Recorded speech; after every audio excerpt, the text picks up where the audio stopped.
Yes, ready, start. Mr.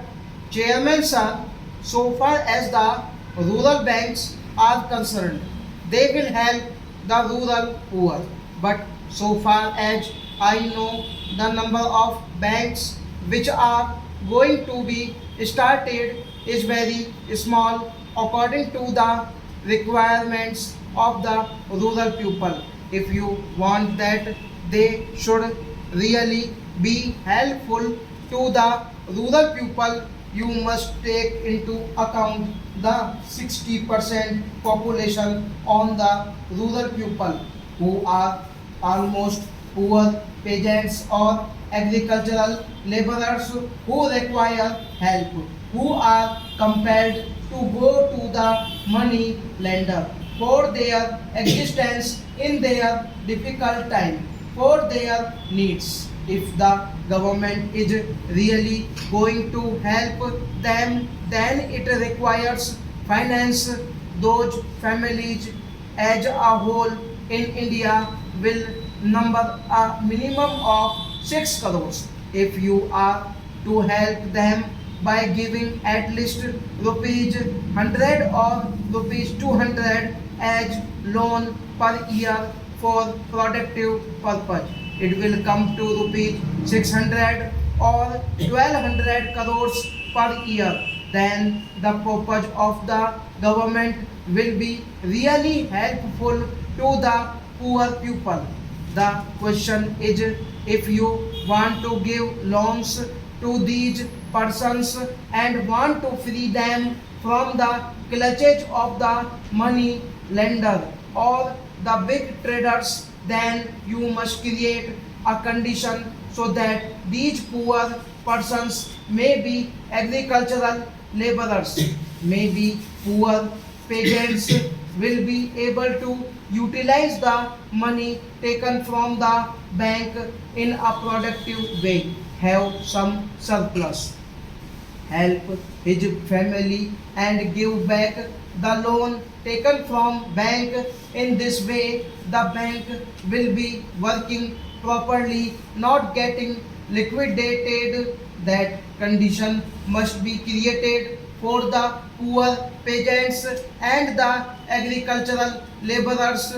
This requires that these poor peasants must have sufficient land, proper irrigating facilities, needs, and all that, so that by utilizing a small plot of land he can produce sufficiently to maintain his family, to sell the surplus, make a profit, and give back the loan taken from the bank. That condition must be created. That is the basic thing we must think of. How are you going to do that without having that in our mind? Our efforts will go in a blind way and will not help these poor people. Next come the agricultural labor. If you cannot give them land, maybe scheduled caste or scheduled tribes or anybody, you must guarantee the minimum wage to the agricultural laborer. The government guarantee work to the agricultural laborers throughout the year, or at least the rural industries should be developed so that they can get employment in the rural areas during off time when no harvesting or sowing is going on. You must arrange the labor power to be utilized in developing irrigation and other things or some rural industries so that they can employ labor. Then only agricultural laborer taking loan from the bank can help his family, and the bank will be really helpful. Without this broad outlook in our country, the objective of rural bank so help these poor people will not be fulfilled. I want that the minister should have some such outlook so that it can really help the rural people for this. A radical land reform is required in the rural areas. The Agricultural Tax Inquiry Committee report or RAY Committee report has already mentioned that 10% of the families are controlling two-thirds of the rural produce. If that is the case, if you are going to help those 90% rural families who are only getting only one-third of the rural produce, then that system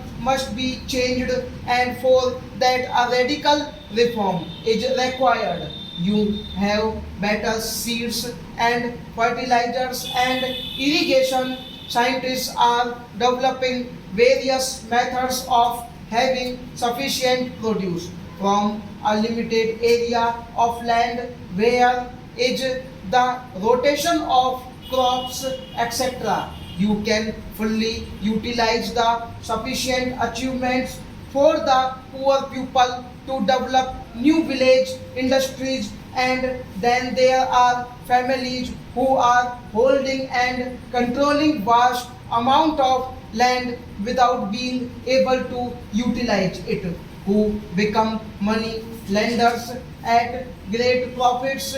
These must be removed from the village. They only your rural banks will be helpful. Otherwise, these rural banks should be the dens of the money lenders. If you do not proceed in that way, it will work as a shelter for the money lenders. They will take money in the name of agricultural workers and poor peasants and utilize it themselves. If a government officer goes there, well, so many laborers are tilling the land, and they will make it appear before the officer that the agricultural laborers are utilizing it, but really speaking they are nominal. The same thing in cooperatives also. Cooperative loans are taken by rich farmers and they utilize it in the villages in the name of the poor people. So if you really want to help the poor and free them from the clutches of the money lenders, the government should have a radical change in the system of village economy in India. Stop.